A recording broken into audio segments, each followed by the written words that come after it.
আসসালামু আলাইকুম। Dental school বিডির আজকের সেশনে সবাইকে স্বাগতম।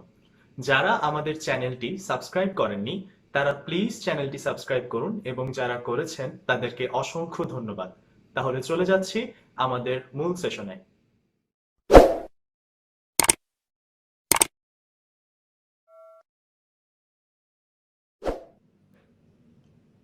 গত সেশনে ইন্ট্রোডাকশন অফ ডেন্টাল ম্যাটেরিয়ালস এর কিছু গুরুত্বপূর্ণ প্রফ কোশ্চেন সম্পর্কে আমরা আলোচনা করেছিলাম।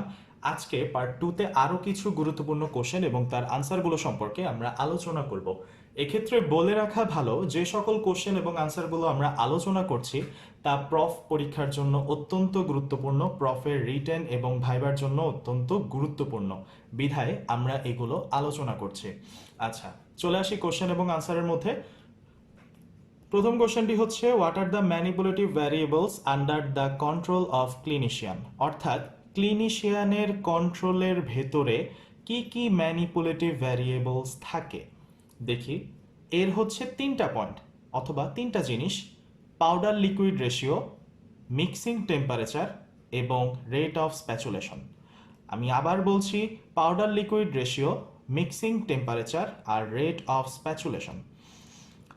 প্রথমে দেখি powder liquid ratio. Increasing or decreasing ratio can change setting time, অর্থাৎ পাউডার লিকুইড রেশিও যদি আমরা বাড়াই অথবা কমাই সেটা সেটিং টাইমের ক্ষেত্রে পরিবর্তন আনতে পারে। তারপর মিক্সিং টেম্পারেচার। মিক্সিং টেম্পারেচারের মাঝে increasing or decreasing temperature can alter setting time, strength and setting expansion. Increasing or decreasing temperature setting time, strength এবং সেটিং এক্সপানশনের পরিবর্তন আনবে। তারপর the material should set or harden at or near setting or mouth temperature. আবার বলছি, the material should set or harden, অর্থাৎ set হবে অথবা শক্ত হবে অ্যাট অর নিয়ার সেই টেম্পারেচারে অথবা সেই টেম্পারেচারের কাছাকাছি সেটিং অর মাউথ টেম্পারেচার, অর্থাৎ আবার বলছি, সেই টেম্পারেচার এবং সেই টেম্পারেচারের কাছাকাছি অথবা মাউথ টেম্পারেচারের কাছাকাছি সেই ম্যাটেরিয়ালটা সেট হবে। যাই হোক, তারপর আসি rate of spatulation. Increasing or decreasing rate effects setting time, expansion and strength, অর্থাৎ increasing or decreasing ratio setting time, expansion, স্ট্রেংথের উপর এফেক্ট করে। তারপর চলে আসি তারপরের কোশ্চেনে, what are the anterior and posterior filling materials.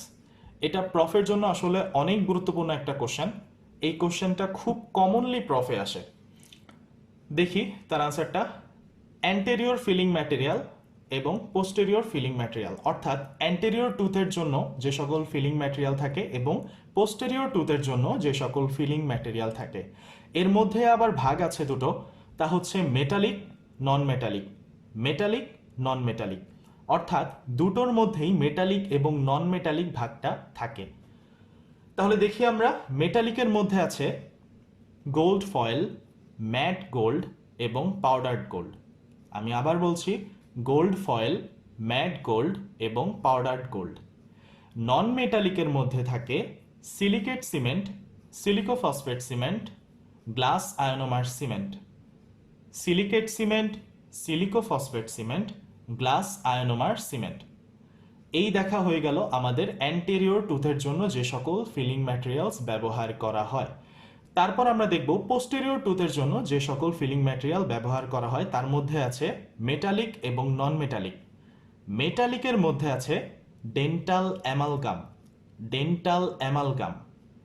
নন মেটালিকের মধ্যে আছে composite resin, glass ionomer cement, resin modified glass ionomer cement. তো এক্ষেত্রে বলে রাখা ভালো, এই কোশ্চেনটা ভাইবায় খুবই কমন। প্রত্যেকটা স্যার ম্যাডামেরই এটা অত্যন্ত প্রিয় একটা কোশ্চেন যে অ্যান্টেরিয়র টুথ এবং পোস্টেরিয়র টুথের ক্ষেত্রে কোন কোন জাতীয় ফিলিং ম্যাটেরিয়াল ব্যবহার করা হয়। ফিলিং ম্যাটেরিয়ালগুলো আসলে সেই সকল ম্যাটেরিয়াল, অর্থাৎ আমাদের দাঁতে যেই ক্যাভিটিগুলো হয় সেই ক্যাভিটিগুলো ফিল করতে যে সকল ম্যাটেরিয়াল ব্যবহার করা হয়, সহজ কথায়। আচ্ছা, তারপর আমরা ম্যাটেরিয়ালসের প্রপার্টির দিকে একটু আসি। Define space lattice and what are the types. Define space lattice and what are the types. কোশ্চেনটি খুবই কমন, প্রফের কোশ্চেনে খুবই কমনলি আসে। এর আনসার হচ্ছে, ডেফিনেশনটা খুব সহজেই আমরা মুখস্থ করে নিতে পারবো, খুবই সহজ একটি ডেফিনেশন। তা হচ্ছে a space lattice can be defined as.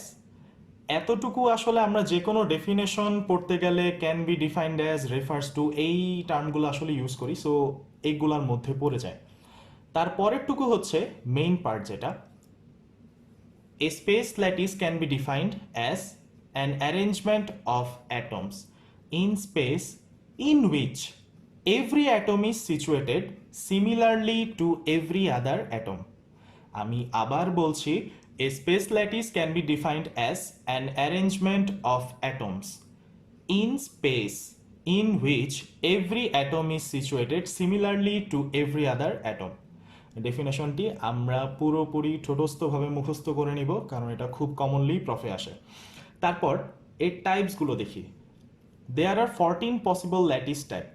14 possible lattice type বলতে 14টি ল্যাটিস টাইপ ব্যবহার করা হয় বা পাওয়া যায়, যাই হোক, বাট মেইনলি 3 টাইপস আর অফ ডেন্টাল ইন্টারেস্ট। অর্থাৎ ডেন্টিস্ট্রির ক্ষেত্রে আমরা এই 3টা টাইপই পড়ব। কোন 3টা? Simple cubic, body centred cubic, face centred cubic. আমি আবার বলছি, simple cubic, body centred cubic, face centred cubic. আমরা যেই সকল গাইড বুক বা টেক্সট বুক তো আসলে এসডিএম এর জন্য ফিলিপস, আমরা সবাই জানি। তো আমরা এই বইগুলো থেকে এই 3টা টাইপসের ফিগারগুলো একটু দেখে নিলে ভালো হবে। এবং অনেক সময় প্রফে এর ডেসক্রিপশন লিখতে বলে, যে প্রত্যেকটা টাইপসের অল্প একটু করে ডেসক্রিপশন লিখলে ইমপ্রেশনটা আসলে ভালো হয়। তারপর পরের কোশ্চেনটি হচ্ছে define unit cell. Define unit cell. Unit cell is defined as the smallest repeating unit that is contained in a crystal. এটি আসলে আমি যদি সহজ ভাষায় বোঝাতে চাই, তাহলে হচ্ছে আমরা একটি দালান তৈরি করি আসলে অনেকগুলো ইটের মাধ্যমে। একটার পর একটা, একটার পর একটা, একটার পর একটা ইট বসিয়ে এক একটা ইটের কিন্তু রিপিট হয়। সো এই রিপিট হতেই কিন্তু একটা দালান তৈরি হয় বা বিল্ডিং তৈরি হয়। সো যে কোনো ক্রিস্টাল তৈরি করতে ইউনিট সেল, আবার বুঝতে একটু চেষ্টা করো, যে কোনো ক্রিস্টাল তৈরি করতে ইউনিট সেল অর্থাৎ একক যাকে বলে, যেমন বিল্ডিংয়ের ক্ষেত্রে যেমন ইট, ক্রিস্টালের ক্ষেত্রে unit cell. Unit cell is defined as the smallest repeating unit that is contained in a crystal. So আজকে এতটুকুই ছিল। আশা করি যারা পড়াশোনা করবে এতটুকু পড়বে ভালো করে। আশা করি সবাই বুঝতে পেরেছো। কারো যদি কোনো সমস্যা থাকে কমেন্ট বক্সে আমাকে জানাও। আর তোমরা যেই বিষয়ে ক্লাস চাও বা যেই বিষয়ে সেশন চাও, যেই টপিক্সের ওপর সেশন চাও, আমাদেরকে কমেন্ট বক্সে অবশ্যই জানাও। আমরা অবশ্যই চেষ্টা করব তোমাদের সেই ক্লাসগুলো নিতে।